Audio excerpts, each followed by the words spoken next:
So I just saw the new movie Missing yesterday, and I wanted to give you a quick, spoiler-free review to see if you should go and see it. Now I've seen the ads for it, and one thing the ads don't make clear is exactly what kind of movie this is. This isn't your usual kind of mystery or suspense thriller movie. It's a movie where the perspective of the audience is generally focused on the desktop screen of the main character. In this case, a young girl or a young teenager, well, not a young teenager, she's a teenager, she's 18, teenager whose mother and her mother's boyfriend have gone missing. Hence missing. So what she's doing is she's acting as an amateur detective to try to figure out what happened to them. And you see her cursor kind of go over the screen as she's thinking. So you see her thinking process, and you're seeing video through the screen, cameras that are, at other locations, phone calls, all those kind of things. This is a type of movie that I've seen a few other times, and most of the time it's actually done pretty well, because I think the filmmakers understand that they have to keep your eye very active, keep the screen very active so it doesn't become mundane, because you're looking at a desktop screen. Now, these movies, and Missings included, often cheat a little bit. And so you'll see someone's a phone screen, or you'll see other types of screens, generally of the protagonist as well. So the rules aren't hard and fast. It's not like the movie is saying, I'm absolutely going to be this way. It's just that that's the perspective the movie gives, and it tries to stay true to that, which it mostly does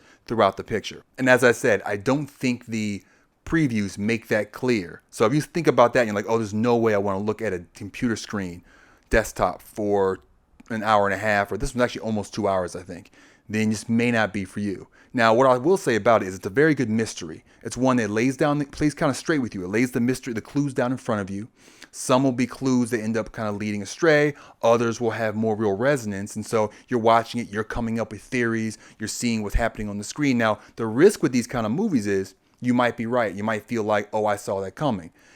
But you shouldn't feel like that, because the whole point of the movie is trying to give you the opportunity to kind of be that amateur sleuth. To try to see, ooh, I think there's something to that, or, oh, I don't believe this. It's giving you that opportunity to just be in that game. Some movies don't really do that. They hide things from you. This one doesn't.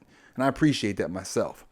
And overall, I'll say, I thought that the movie, despite the fact that it has this very odd perspective, using the screen, the computer screen as the perspective that you're watching the movie through, I thought it was very well done. I was pleasantly surprised. I wasn't sure if I wanted to see it. I've seen movies like this before. There's a movie back in 2018 called Searching. That was a very similar movie. It involved some of the same people. I liked it, but it wasn't a movie I felt like, wow, I really want to watch more movies like this. But some of the editors from that actually were the directors in this movie, and I think they actually wrote a better script than the Searching script was. I think the story's better, and I think the way that they used this concept of looking at the movie through screens, they did a better job with it. They kept it more active, and just the way that they did it was just better. So I think if you can get past their approach to filmmaking and you're looking for like a mystery, like do you like the concept of the movie as presented in the ads, I think Missing something you really enjoy. I think the audience I went and saw it with, those people next to me, they're reacting to stuff, you're reacting. The one thing that it does by having that perspective is you feel very close to the main character. You kind of feel like you almost can read her mind, because you're seeing the cursor move around on the screen. So you're seeing what she's thinking and what she's about to do, what she's thinking about doing, but then she might change her mind. So it really makes you feel really close to the protagonist and really feel her emotions as she's going through this, trying to deal with the situation. The acting in it's very good. There are not a lot of actors, and the focus is really on the main actress. Nia Long from Friday is in it.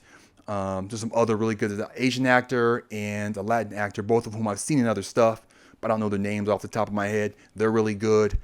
So I think that it's a movie that has all the elements of being excellent, and it's worth your attendance to go out to a movie theater and actually go see it. I give it overall an 8 out of 10. I think it's not quite a classic necessarily, but it's very well done, and I'm glad I went and saw it in the theater. If you like this, please hit like and consider subscribing to get more content from Low Key Classic Movies.